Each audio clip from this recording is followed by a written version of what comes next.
नमस्कार, मैं खुशी और आप देख रहे हैं एसपी न्यूज। आइए नजर डालते हैं आज की बड़ी खबर पर। जम्मू कश्मीर में कांटे से कांटा निकाल रही है बीजेपी।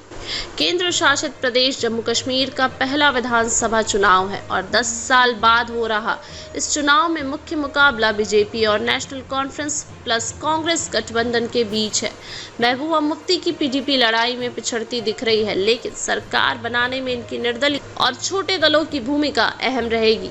आतंकी फंडिंग मामले में सांसद रशीद इंजीनियर को जमानत मिलने की खबर से जम्मू कश्मीर विधानसभा चुनाव को और गर्म कर दिया है। दिल्ली के एनआईए कोर्ट ने राशिद विधानसभा में चुनाव प्रसार करने के लिए 2 जमानत दी है। इस खबर को हल्के में नहीं लिया जा सकता, क्योंकि वे वही इंजीनियर राशिद हैं जो जेल में बंद होने के बावजूद लोकसभा 2024 चुनाव में बारामूला से अमर अब्दुल्ला को पटकनी दी थी। नेशनल कॉन्फ्रेंस इस चुनाव को करो या मरो के तौर पर ले रही है। लोकसभा चुनाव में अमर अब्दुल्ला के हारने के बाद विधानसभा चुनाव में भी पिछड़ने का मतलब कश्मीर की राजनीति में नेशनल कॉन्फ्रेंस की दखल, जिससे इसके भविष्य भी खतरे में पड़ सकते हैं।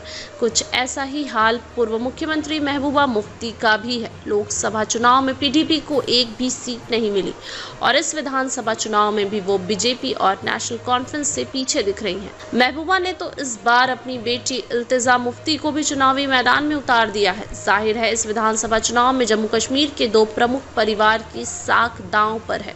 इन 2 परिवारों से अब तक 5 मुख्यमंत्री बने हैं और दशकों से इस परिवार का जम्मू कश्मीर की राजनीति में दबदबा रहा है, लेकिन पिछले विधानसभा चुनाव से ही इनका प्रभाव कम होना शुरू हो गया था। जम्मू कश्मीर की बदलती राजनीति की तस्वीर को साफ देखना है तो थोड़ा पीछे चलते हैं। 5 अगस्त 2019 को जम्मू कश्मीर में आर्टिकल 370 को खत्म कर दिया गया और साथ ही इसे केंद्र शासित प्रदेश बना दिया गया। कश्मीर घाटी में अलगाववादी ताकतों का समूह हुर्रियत कॉन्फ्रेंस अतीत में समा चुका है। सुरक्षा बलों ने आतंकी जड़ों पर कड़ा प्रहार करके उसे काफ़ी हद तक खत्म कर दिया है। इससे जम्मू कश्मीर की आबो हवा में ही नहीं बल्कि राजनीति में भी बहुत बदलाव आया है। वरना ऐसे कब हुआ है जब अब्दुल्ला और मुफ्ती परिवार का कोई भी सदस्य चुनाव लड़कर भी लोकसभा में पहुंचने में नाकाम रहा हो।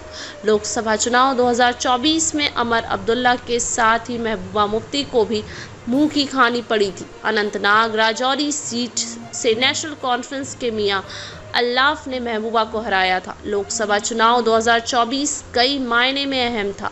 आर्टिकल 370 खत्म होने के बाद जम्मू कश्मीर में ये पहला बड़ा चुनाव था और इस चुनाव में लोगों ने बढ़ चढ़कर हिस्सा भी लिया। इस चुनाव में बीजेपी और नेशनल कॉन्फ्रेंस को 2-2 सीट मिली, वहीं 1 सीट निर्दलीय इंजीनियर राशिद के खाते में गई। धन्यवाद।